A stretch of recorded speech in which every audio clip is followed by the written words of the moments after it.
In this episode, I spoke with Carlton from Brunton Media.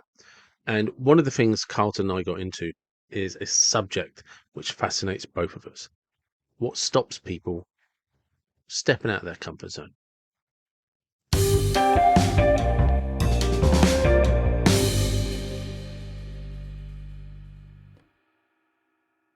Good afternoon, Mr. Carlton. How are you? Hello. Welcome back. Very well, mate. Very well. So, one of the reasons you and I are talking again, apart from the fact we talk a couple of times a week anyway, is during the last podcast when we were talking about marketing, businesses, and stuff like that. One of the things you and I kind of started treading into, but didn't go down the road of, is why people don't step out of their comfort zones.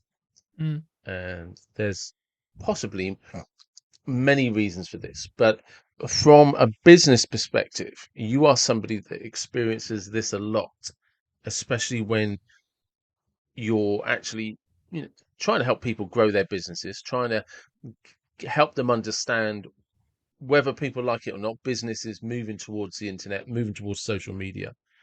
And now, the shop that was once on the high street or, down one of the, the side streets, a little shop that footfall may still be there, but you could have that just as much or double that via the internet. Yeah. Yeah. And you probably will if if you're smart with your content placement in the respect of where you're putting content, what that content looks like, etc. But in specific, like, why do people not push themselves outside their comfort zone? There's a really simple point, which is from a survival point of view in respect to our psychology, which is if I do these things, I will survive, right? Because I've done these things before. It didn't result in my death. Yeah, Therefore, I'm alive still. And at the end of the day, as we've discussed before, that's the job of your brain, right? yeah, Now, that kind of does make it challenging when you're trying to do like talks in front of people or content for the first time or having this kind of podcast show for the first time or etc, right? It does open up these kind of issues or these concerns that are challenging because you're fighting your mind all the time, right? You're yeah, like, I'm not sure. I don't feel this is not comfortable yet. But what the advice I always give to people, and I've really noticed this as you know, I've started doing more keynote speaking and speaking in front of rooms, etc., which most people would think because I've been on video so much that it would just come natural to me. It's actually a different skill set. And it kind of operates a different way. And what I've noticed to happen is I'm now not really getting nervous around it as much as I used to. And I mean, I still get like a little bit concerned and a little bit like, okay, I need to like really look at what I'm talking about and how I'm talking about it. But that's more of a, I want to do better than I did before, especially as the content is going to be similar. But as a crux, like when I started, it was like, oh my God, I'm really nervous. Oh my God, etc. Because I don't have the evidence in my head, right? To say this doesn't kill me in a yeah, crux. That's what my brain's looking for, right? So when you do something new or something outside your comfort zone, your brain's going, I don't know what the outcome is here, and I want to keep you safe, so I'm not going to do it, or I'm not going to make you feel okay about doing it, right? So we have a physiological response, and something which I found very interesting, would have been 3-4 years ago now, was the physiological response for your body from being nervous and being excited is identical, right? Sweaty palms, your butterflies in your stomach, etc. All of those things, they're identical physiologically. What happens to your body is identical, right? So change your mindset and say, I'm not nervous, I'm excited, right? Because it yeah, will for sure. change it. It will change how you actually come across when you are giving that presentation or when you are talking in front of camera or when you are delivering or etc. Because it kind of will become part of who you are, right? From a personality driven point of view, but also from a branding point of view, right? It kind of now is like, yeah, well, that's kind of what Carlton does, right? He talks in front of rooms. He has a podcast. He has this content. He and we were discussing before we started, about where we both are in our content journey. I mean, I'm in the position right now where I have so much content filmed and so much content ready to go live that I don't have enough days, right, or enough time to edit it all, or enough actually, because what I don't want to do is hinder the content which I've put effort and time into creating, Yeah, because I don't want to just post and spam people for the sake of it, but I also want to have that balance where I'm not behind. But I don't see a world because I post every day where I can get ahead because I'm creating more content than I have days. If that makes sense. Yeah, no, it That's the makes perfect reality. sense. That's the reality I'm in at the moment. No, it's true because, like I said to you, there's 3 podcasts I already have uploaded that I haven't had a chance to edit clips for, and we're doing this podcast now, so that's going to be 4 episodes that need clipping, Yeah. and it's like, and the reason for people listening why that's important, because when, like, if you're like myself or you like Carlton, you have various social media platforms from, so you have to utilize the most you can from your content. It reminds me of like old school butchers. The carcass comes in and there's nothing they don't use. They find a use for everything, and it's like that when you're making your content. You've got to utilize everything you can for various different platforms. And in theoretically, I could take probably 3 clips of somewhere between 5 to 10, maybe 11 minutes long from each podcast. It'd be nice, it'd be good conversation that doesn't take up too much of people's time, gets good views, is interesting, and now I could post 3 of them, which then, if people are interested enough, it brings them back to the podcast to watch the full episode, Mm. or they will watch other clips. But in terms of what that means, that means I can probably post 3 clips for 3 weeks on YouTube.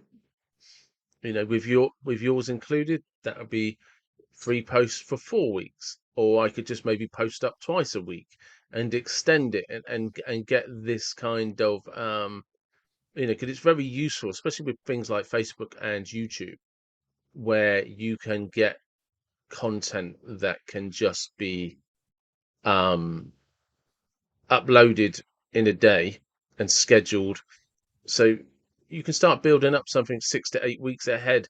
And it's just, I was about to say, yeah, it's like a factory where you're kind of churning out content It's a that you machine. Yeah. yeah, it's a machine. Yeah, that's probably a well-oiled cog. It's like a Well, beautiful, we it's a call it beautiful timepiece that just goes along on its own. Is a better choice of words, we and call it's it important. for we call it for clients and us a content machine. What's your Yeah, it content is. machine? It is. And it gets you ahead of yourself. So that's probably what I'll start doing soon. But Like I could not get booked for any more talks, or not give any more talks, or not give any more presentations, or film no more podcasts, and I'd be good until probably the end of the year still with content, posting mm, daily, right? yeah, Just to give your audience some context, like posting every day, pretty much, still not, and I don't need to create anything for another 6 months, right? Because that's how far ahead I am and how like much I end up doing. Now we will still create content, and we're still planning to create content. I created some content for a client today. We're creating our own piece from a client job tomorrow, etc. So we've still got loads going on, and I've got a couple of podcasts next week that I'm going to be doing as well. I've got a talk tomorrow that we're going to be filming and turning into content, etc. So there's loads still going on, but it's about then how do you prioritize what you want to promote at that point, because then it gives you a huge amount of choice, right? And to an extent, what we're talking about here is having a content vault, or having a kind of space where you have a bunch of content. So then you've got options, and then you yeah, can be quite choosy in what you post and how you post it, because you're not like, I need to post something on social because I haven't posted anything on social in a week, or in a day, or in 3 weeks, or whatever it may be. So you can be, as I say, you can be really choosy of what you want to promote, right? So let's say, for example, I want more speaking engagements. Okay, then I'm going to post a load of my speaking content over my podcast content, or my business promotion content, or my event promotion content, right? I'm going to prioritize that.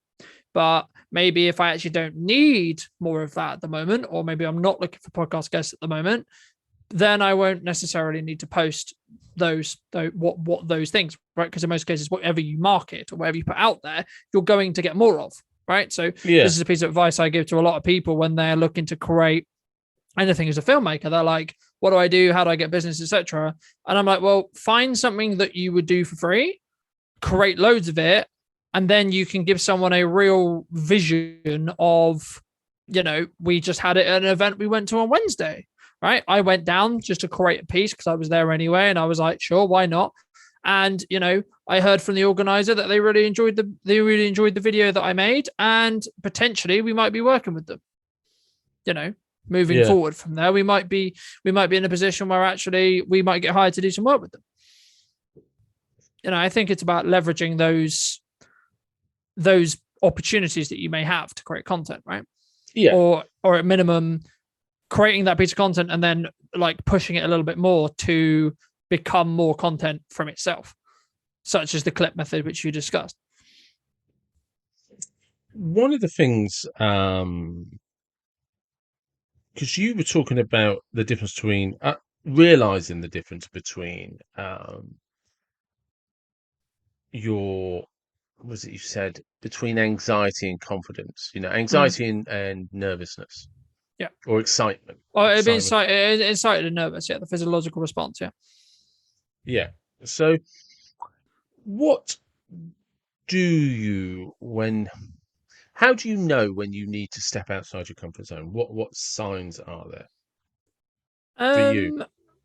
Personally, I think for me, when I've been like stagnating, or I feel like I'm not really excited, like quite literally really excited, or like really looking forward to something, or like something feels a little bit uneasy, it's like, for me, if I'm feeling too comfortable, or this is like a 9 to 5, or this is like a treadmill, or this is just like I'm just doing the motions, then Yeah. for me, that's a sign to say you need to do something that pushes you. You need to do something that scares you. You need to do something that like isn't easy for you to do, because by doing that, you're going to grow.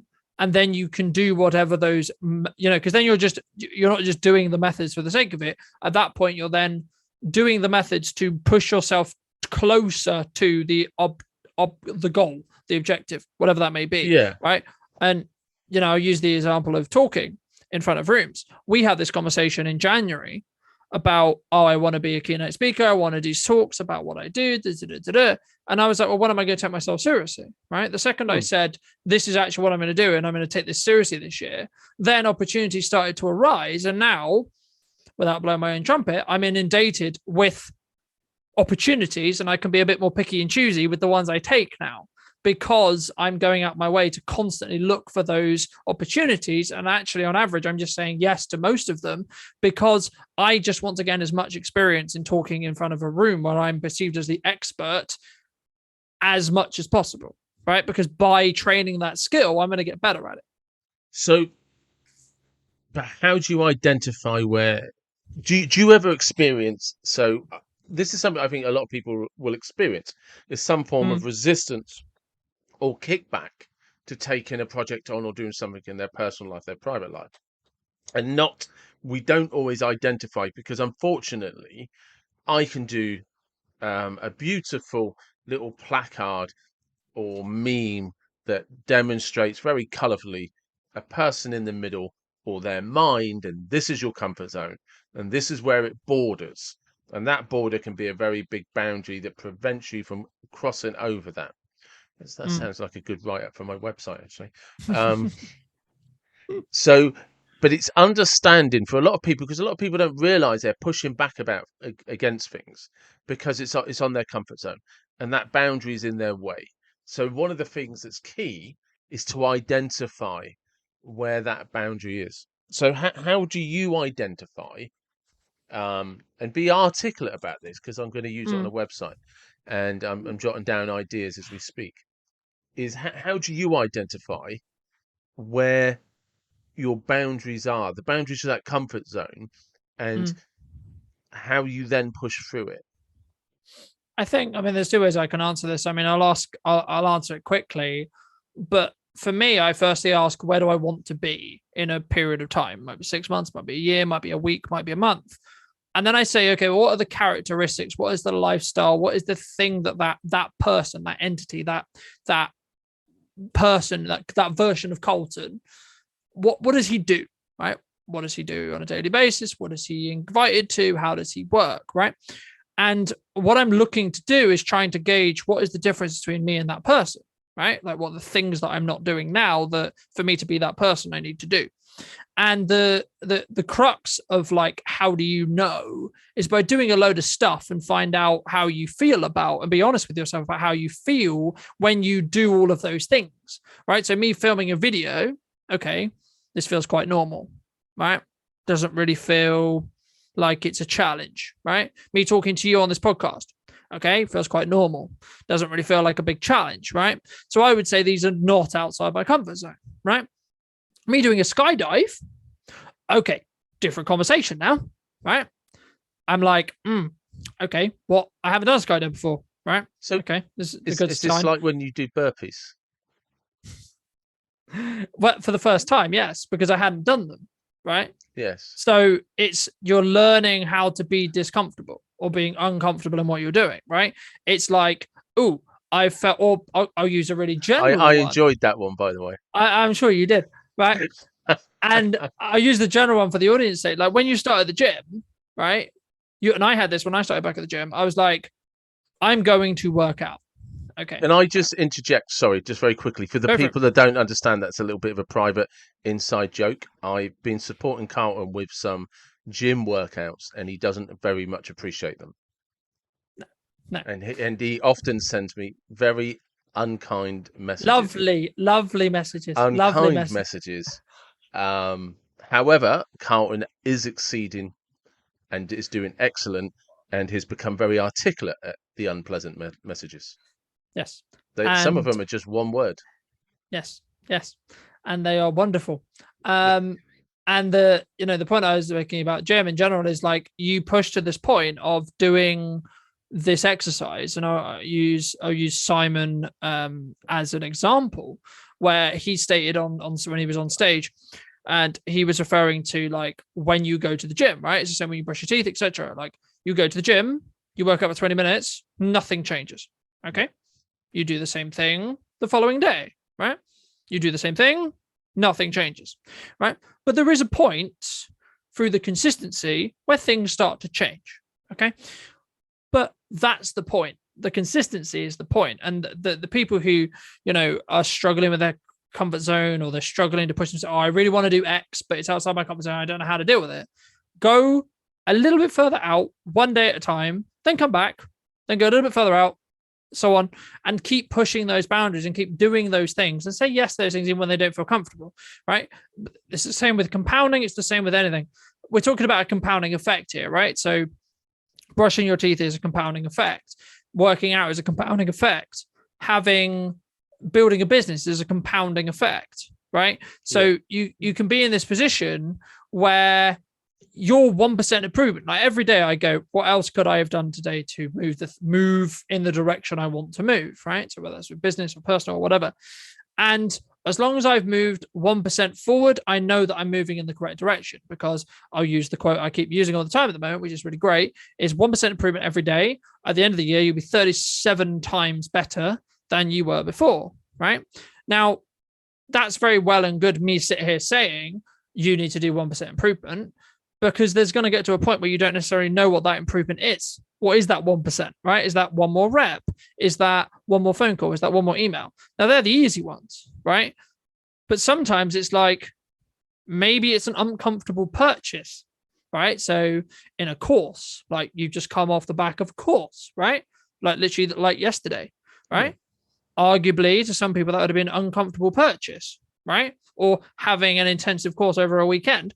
Arguably, oh no, I can't do that because then I can't have my relaxed time, or I can't go and have fun with my friends or whatever, right? That's a good point. No, that is a good point, because I wasn't the only one. A lot of the guys that went on that course over the weekend. So for those that don't follow me on social media, over the weekend, I became certified under the Shawman solution in hypnotherapy, and for me to get up to do that for the weekend, it was a 4-hour drive. Which I had to do on the Saturday morning. It was starting at 9:30, so I'm on the road at 5 o'clock in the morning to get there on time and have plenty of time to get up there. And 2 very long days. I left the house, I think 5 o'clock Saturday morning, and I got home at 10 o'clock Sunday night after 2 very long, intensive days of training. Fantastic training, But you're right. As you know, when I was talking to you earlier, I'm still knackered. Yeah. You know. And it's the same when you do anything, right? Like when one starts a business, right? They constantly, like I personally constantly push myself business wise. Always, I'm like, okay, my day isn't very full because maybe I have a shoot cancelled. Okay, that means an entire day that was booked is no longer booked, right? And I'm like, okay, so what can I do? What things can I do? What stuff needs to be worked on within the business, right? Like, and for me, one of the things that I think really stands me apart from my growth in the respect of business is I treat Brunter Media as our highest paying client in the Yeah. respect to allocation of time and resources, which is why I'm able to post every day, which is why I'm able to constantly try and work on those things, whether it's business plan or a website or marketing copy or ad strategy or content strategy or whatever it is that I'm working on, because There I'm must constantly have trying to been. push things forward. Sorry. One of the things is there must have been a point at some time in your life where you recognized some pain point that you had to pivot past. Okay. And that you were at the edge of that comfort zone and you were resisting. It Mm. was there was pushback and you were happy to be pushed back, but you somehow recognized that. So let's start with that. How did you recognize Well, that? I can give you a really recent scenario where I had that a couple of days ago. I was invited to give a talk, and I won't disclose where for obvious reasons, but I was invited to give a talk that was a bit out of the blue, and I was like, okay, didn't feel great, right? Hmm. Was like, okay. And initially I went, no, I'll just ask to do the next one, or oh, I'll ask to do the next event, or, no thanks, not on this one. So can I? Sorry. So you did and still do experience those Mm, psychological pushbacks where your brain is like, no, we're not going to do this. We'll do. I'm not prepared. I don't know what yeah. to say. I'm not ready this week. I'm busy.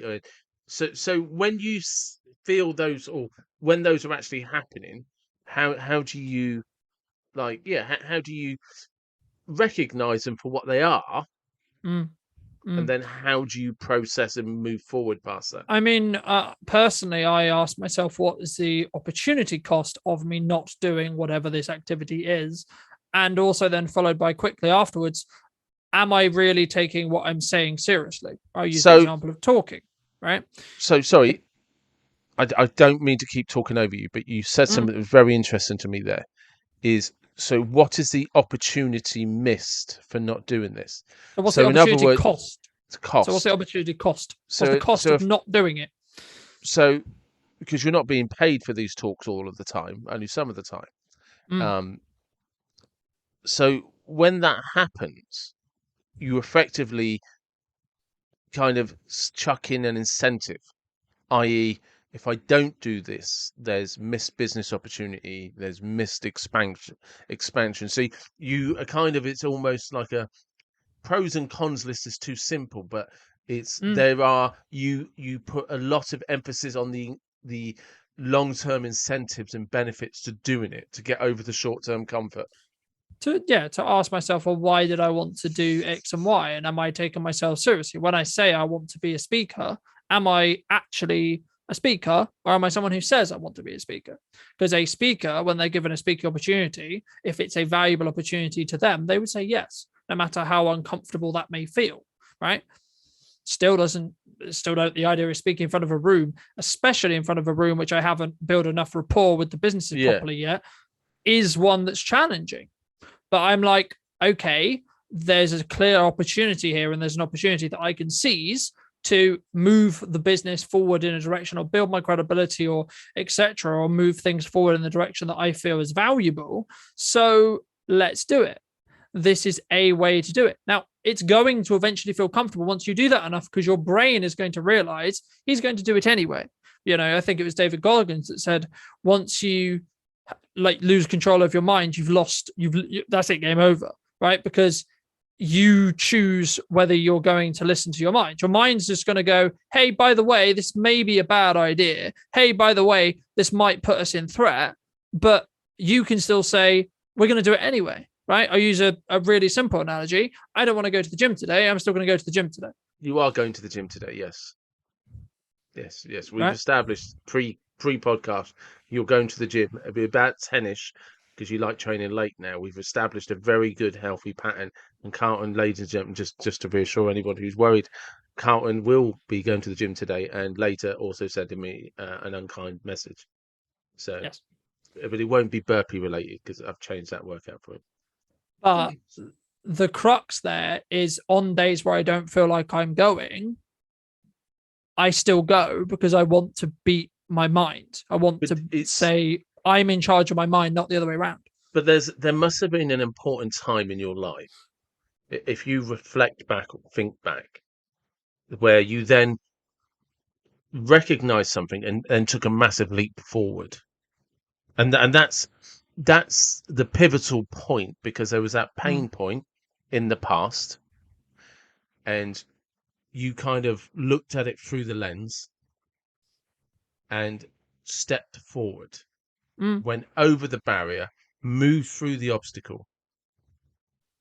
Well, I think, I mean, if I was going to put something that jumped to mind was when I went full time, right? Now, little did I know what would come after literally a month after me going full time.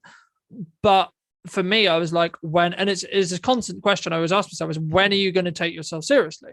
Right? I talked about it about the speaking thing. I've talked about it multiple times about content, etc. It's like, when are you going to actually take yourself seriously? Right? Because I can say, oh, I run a business. I say I can do this. I can say I do that. But when are you actually going to do it? Right? You've been saying for 3 years. You've been saying for 2 years. Or my tattoos would be an example, right? Like I said for 3 years, oh, I'm going to get these tattoos on my wrist, right? You may remember.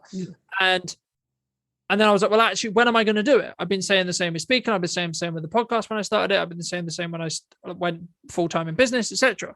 Right? When I went full-time in business, I said for a year, oh, I'm going to make this work. I'm going to grow the company to the point where I can go full-time, blah, blah, blah. And it was like, well, actually, when are you going to do it? And that's why I always like bring it up and say, well, when are you going to take yourself seriously, right? So if someone's listening and saying, oh, I'm going to start that side hustle, or I'm going to start working out, I'm going to start running, I'm going to ask that girl out, whatever it is, when are you going to take yourself seriously? When are you actually going to do it, right? Because it's all really good you sit in your head and you're really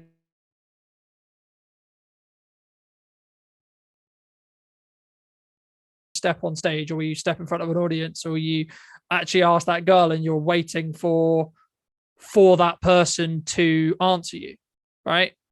Like it suddenly just got really real. Yeah. Because you're out, because the thing that you're really like, the thing you're concerned about is the things outside of your control, right? You're like, what if she rejects me, right? Like, what if she says no, right? Well, then my question to you would be, well, what happens if she says no? That is always. So this is the thing, isn't it? So we're kind of at this place where the comfort zone, that boundary, is it's on the edge of rejection, yeah, failure. Well, it's on judgment, isn't it? It's of other people's judgment. Yeah, that's a very good way of putting it. There's some form of judgment.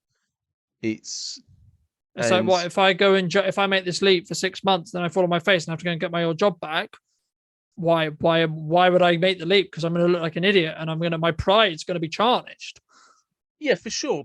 But it's that, isn't it? It's what I'm trying to help people understand. Is because you are a very good example of somebody that stepped out of the comfort zone, and it's understanding that, because there must have been a point in your life, looking backwards, stepping back, where it happened, and you're not that person anymore because you went forward. You know, arguably it's every day, right? Every day I've walked, every day I've walked for it. So it's like, when is the first day? Yeah, for sure. But that's what I'm saying. That's very subjective, surely, because that would depend on, you could say, when I was in school and I was being told that I will always be a failure because I'm a dyslexic. Okay. You'll never get an English degree because, or you'll never get an English qualification because, or you'll never get this grade because, right? But you did something. You did something that, and you use it every day and every week, and you have noticed the results because you made a decision, or because of the way you think, that changed everything, and it's given you this digital marketing company that's continuing to grow, and it has a mm, great future moving forward. mm. I So think sorry, I'm just saying you did something. You were the carrot and the stick. You were the person who had who has control of mm, his life because mm. of a decision you made. And that's what I'm trying to help everyone else understand is it was a process. And how did you identify that process needed to be made? I think the first thing is ask yourself: are you happy with where you are? If the answer, but But is that something you actually, what I'm trying to help mm, people is, because you and I can sit down all day and explain to them what you have to do, but yeah, of it's course. how did you do it? Do you know what I mean? What was the moment? What was the pivotal moment? I don't think there was ever a pivotal moment. I mean, I know what it is in respect to what I do. Yes, I'm getting comfortable but with the but concept of being were you uncomfortable. doing that when you were 5 years old?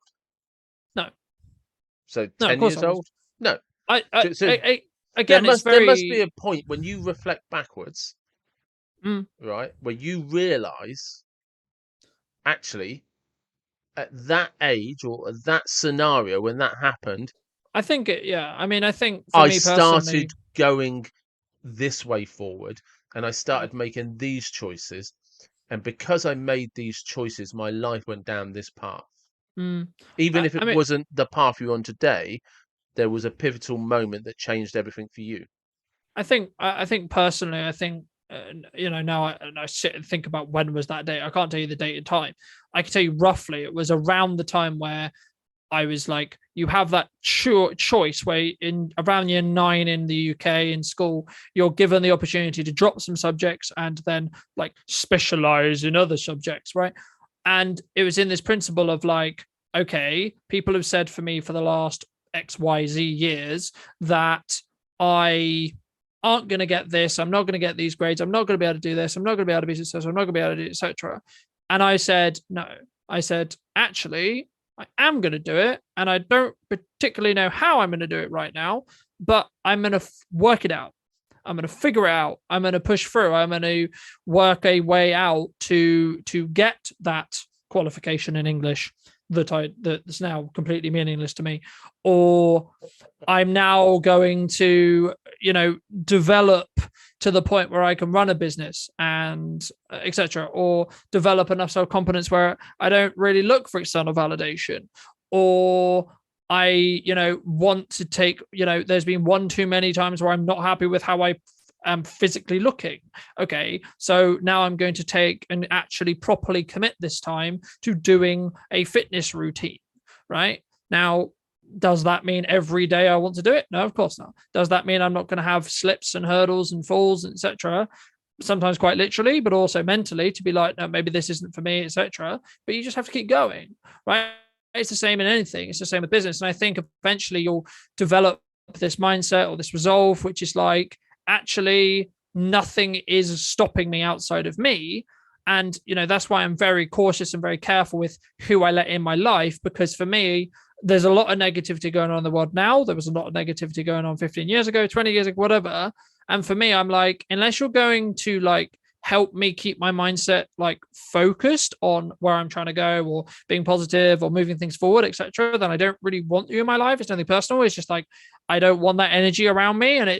And I don't want this to get kind of to an extent. I mean, you can push it that way if you want, but I don't want this to get into like law of attraction point of view, but it is very that. It is very kind of you put out what you want into the world and you will reciprocate that. Now, this is generally a marketing thing, right? If I put out if I'm putting out event after event after event, funnily enough, event organizers are going to notice that and they're going to be like, hey, Carlton does events. Hey, we should probably hire Carlton to film our events because I've proven it. In the same way, if I'm filming businesses and showcasing businesses, funnily enough, businesses are probably going to notice that, right? So, what characteristics using the I imagine a percentage of your audience has, which is that guy doesn't like me, that girl doesn't like me, etc.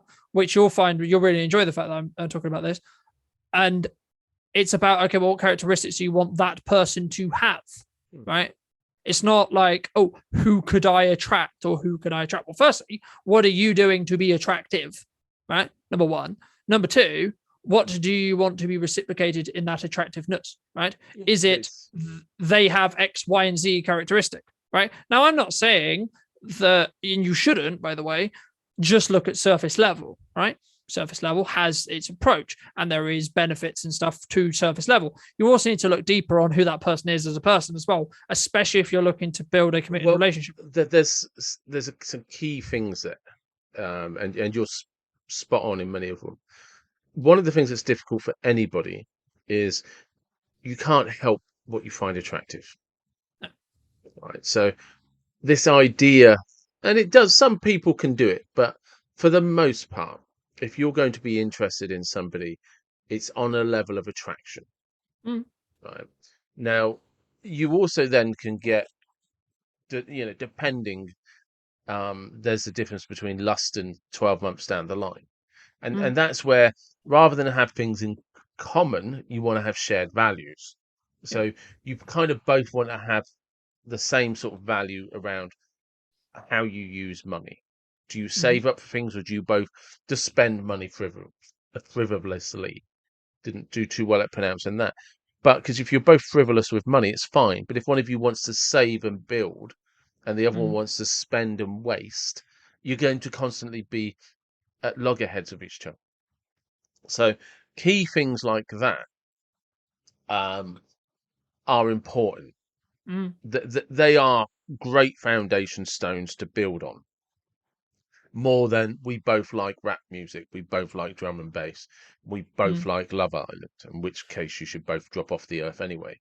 But I mean, is arguably excluding the Love Island bit, but like, yes, isn't the isn't the point there, like those things, like the things I liked 5 years ago are not the same as I like now, right? no, So of course, but if I was still with typically, my partner, surely maybe we wouldn't have changed in the same direction, right? for sure. But if you're both going to say come together and have kids, right? Mm, You both want to have very clear ideas and know these up front yeah. about how those children should be disciplined, how they should be schooled. If you are of faith or not faith, because sometimes, especially in this world we live in today, Mm, some people don't have faith and don't believe that religion should play a part in your life. Well, if you have somebody that actually wants the child to be part of a faith, well, there's no point marrying somebody who, or having raising children with somebody who does not want the child around any form of religion, because you fundamentally have two very different values in this area. mm, Look, here's a great example, right? If, and I'm not, just to be clear, I'm not calling anyone out. I'm just using it as a very simple example, right? mm, If one of you is passionately vegan and the other one is passionately or indecisive, doesn't care, we can have a relationship. It's fine, right? But at some point during that relationship, you're going to have children, and one of you is like, well, I want my children to eat meat, and you're like, no, because I'm vegan. You're never mm, going to get over that obstacle. Now you can yeah. try, but somewhere down the line, that is ultimately goes against your values. If one of you is a deep Christian, Mm, right, you're not going to be able to get past that if your partner thinks God is a joke and does not want your child anywhere near religious education, religious information. It doesn't have to be going to church. mm, There are people mm, that have deep Christian faith that are not regular churchgoers, but they like to talk about God. They like to have conversations about God, and faith is important to them. And mm, because what happens when especially when you have children, is the things that are really important to you and matter to you, you want to demonstrate and instill them to your own children, because those values are important. mm. And you want, almost every parent you'll ever meet wants the most for their child. They Of want course I their do. child to have Yeah. the best life they possibly can, and they do that by putting upon them and sharing with them and raising them with the values they hold most dear. And if your values are opposing to your partner's, it's going to fall apart.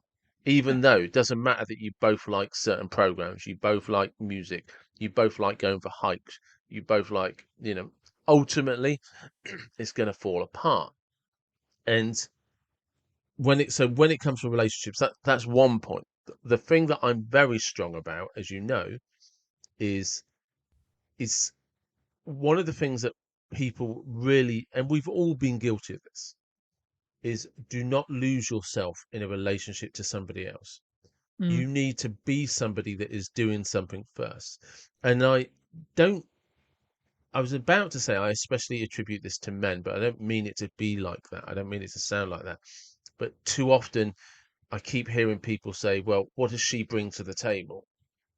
Well, mate, your table's lopsided with two legs and one of them's hanging off. So stop being a dickhead, you know. And also, like, sorry to cut you off, but arguably doesn't, if we're just talking from a biological point of view, arguably a female brings more to the table theoretically, right? Because they are going to carry the child, right? Um, well, it depends, doesn't it? Because what I'm saying is, my answer to that is no, because there's a lot of women out there that don't seem to be too fussy about who they're having children with. So you're not bringing anything to the table. If you don't care who you're having children with, Mm, then your values are pretty low in life. hmm Now, and I've got to be very clear about this because people do get upset. What I'm saying is, when there are men and women, both on both sides, that mm, don't seem to be too fussy about who they have kids with, you know, and when you're going to court on both sides and you don't know who the father is, or you don't know if you're the father, that's an issue, mm, right? Because protected sex is taught at school. mm, And when you're playing around with a child's life, you are the problem. It's that simple. But what I'm saying is, whether you're male or female, right? When it comes to like having partners, who you should pick, how you should pick, the mm, first thing you should be clear, whether you're male or female, is who are you, yeah. and you should have boundaries in place about what that means, Mm, and don't go running off trying to get someone else to fix your problems. Don't go running off trying to get validation from somebody because you're lacking in areas of purpose, self esteem, meaning, and need validation, attention, and input from somebody else to feel good about yourself. mm, Because ultimately, it's going to lead you down the road of either toxic relationships or even worse than that sometimes is you end up with somebody who can't continue to make you happy, and then you blame them for it. And they mm, were never trying to be everything to you. They thought you were a together, healthy person who knew what you were doing in your life, you know. And and it's important that people understand this is if you know where you're going in life, if you have your purpose in life, then it doesn't make you infallible, but you do start to realize this is who I am as a person. This is what's important to me. And when people come along who would not be in your best interests long term, you have good, firm boundaries in place mm, and you start to exercise them. And you and I have talked about this a lot in private. There are times now where we don't socialize in a certain way with certain people, not because they're not nice people. We're just not interested in getting wasted. We're mm, not interested in falling out of a bar at 2 o'clock in the morning. We're yeah. busy. We got things to do. Decisions, like look, this morning, I happen to know that you were filming this morning, right? And you and I originally had a podcast booked, and a couple of weeks ago, you're like, look, I'm gonna have to do some filming. Is it all right if we cancel that? And I was like, yeah, no, that's fine. We'll do it in the afternoon. Is that all right with you? Probably be better for me because I'll be away that weekend. Turned out to be an absolute blessing for me because I was exhausted this morning from my trip home and the weekend. Yeah. And it took the pressure off me having to do anything. But it's you and I make decisions forward thinking Yeah. about I can't, if I'm going to do this, I can't be doing that. So Mm, there's no way you could have gone out at the weekend, got smashed, come rolling out of a bar at 2, 3 o'clock in the morning and got up to do your job this morning. Yeah. You might have turned up, but it wouldn't have been a good look and it wouldn't have been good quality. No. So, and that's what I'm saying. When people say, like, when you're laying out your table, when people say, well, what does she bring to the table? What does he bring to the table? What does your table look like? Mm. Would anyone actually want to sit at it? And I'm going to say and put it out there because I see it a lot in the manosphere and the red pill society and all that. Men are the worst at this. What does she bring to the table? Mate, if you had a table, health inspectors would be round tomorrow to shut you down and they wouldn't be letting anyone sit at it. You've got to have something to offer in the first place. Mm. You've actually got to be somebody that somebody wants to be with. And that's a personal development that starts from within. Yeah. And I think it causes a ripple effect across anything else you do, right? Because if you are wanting to build a business, okay, how does that affect your relationships? I don't mean necessarily romantic relationships. I mean in relationships in general, right? I'll use mine and your relationship as an example, right?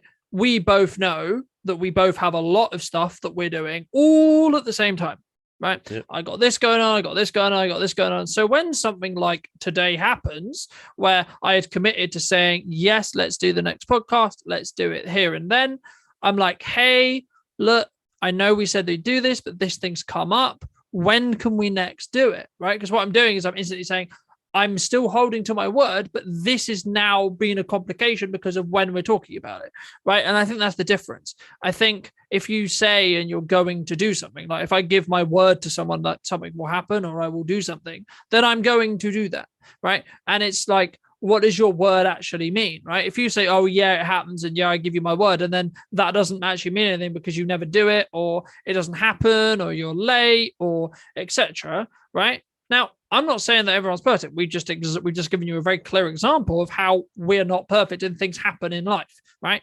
I had an opportunity that I wanted to take on a client, asked me to do, said, hey, we're doing this thing. We'd love you to come and film it. Can you come and film it, please? No worries. But I was like, actually, this caused me a little bit of a complication because I've already planned that time to do something else, Yeah. right? But then how do I go about doing that or building a relationship or building a point where I can say, hey, this thing's happened. I know we said we would do this, but is there any chance we could do X, Y, Z? Right.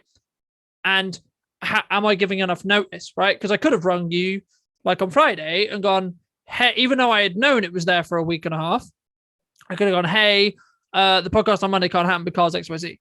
Right. But literally the second after the shoot was requested, not even like booked, requested for that time, I said to you, hey, you free to call? You were like, yeah, sure.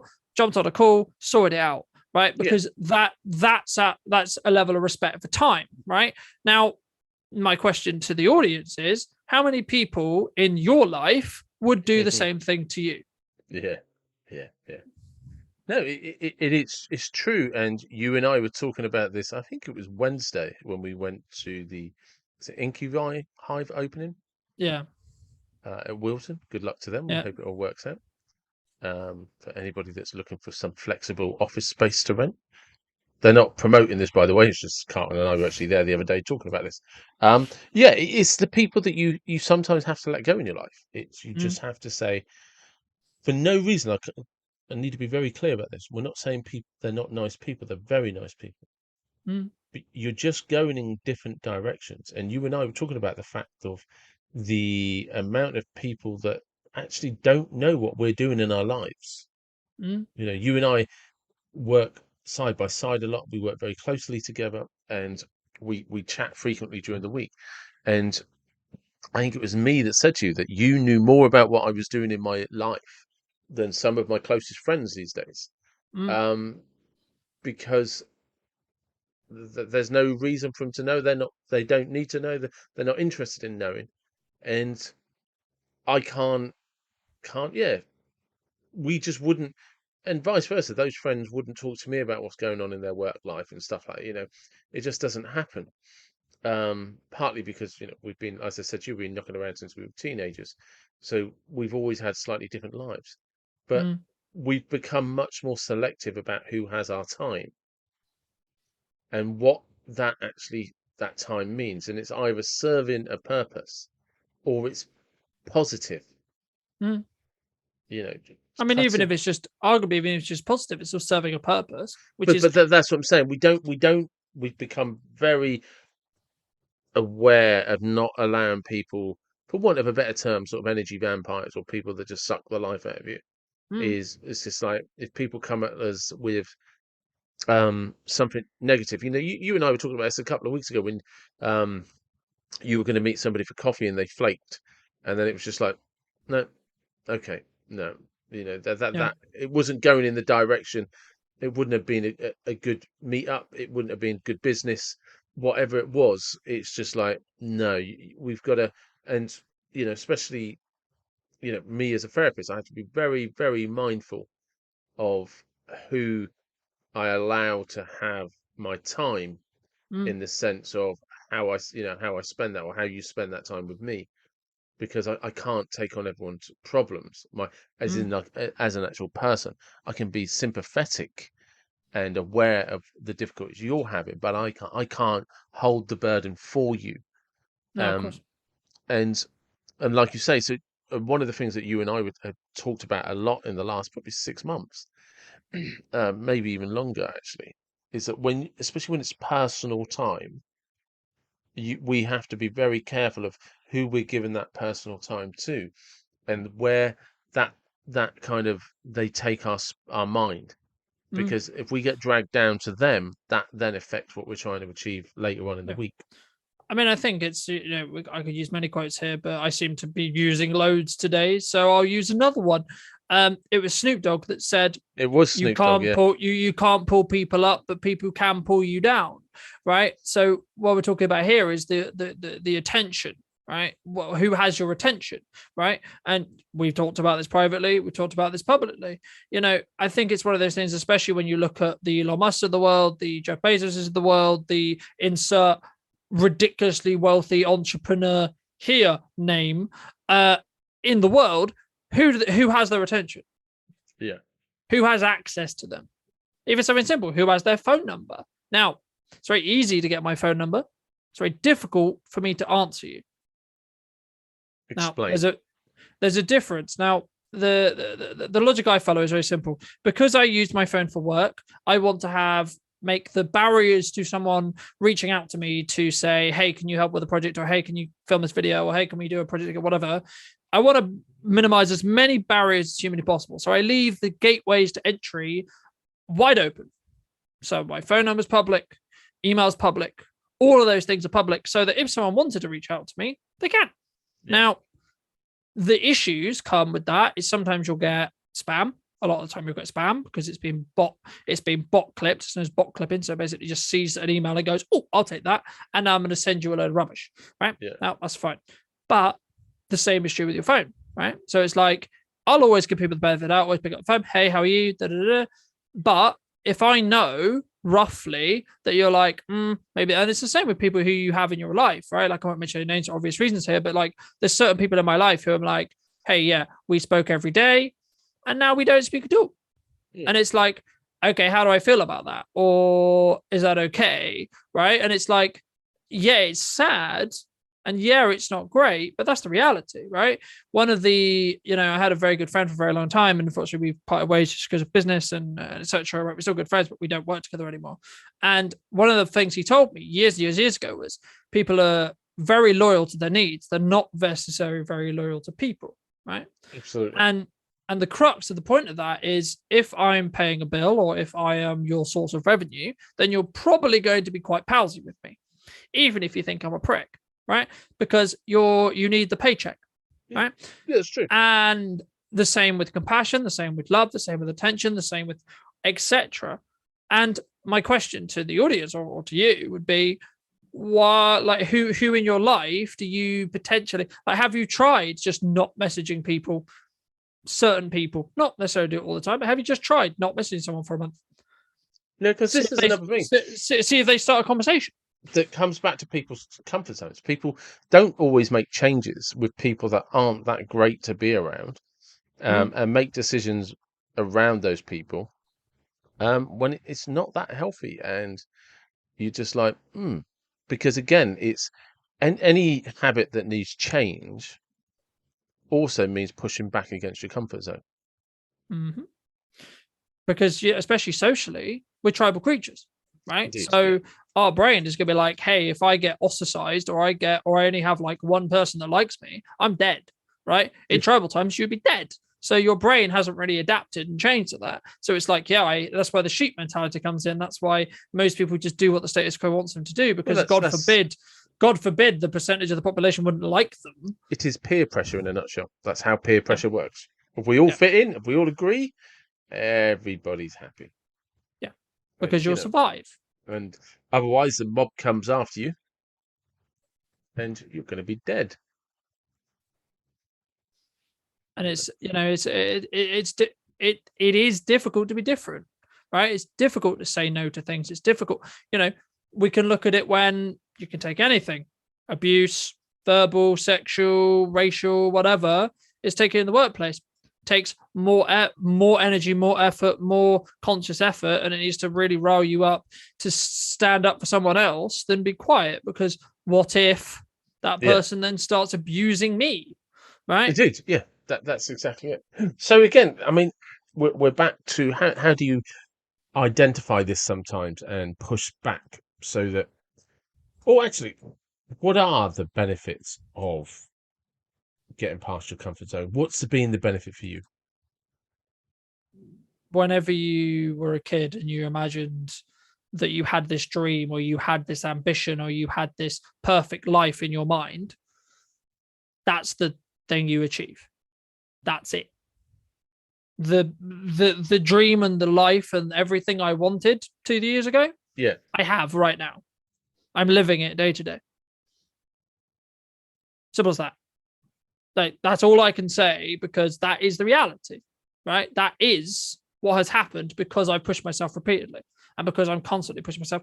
And that's why I know I can say confidently with conviction that in 6 months, 12 months, 18 months, I will be where I'm meant to be, whatever that is to me at the time, yeah. because I'm going to consistently push outside my comfort zone. I'm consistently going to do what feels uncomfortable. And that's probably a fantastic place to stop. Thank you very much, as always. Pleasure.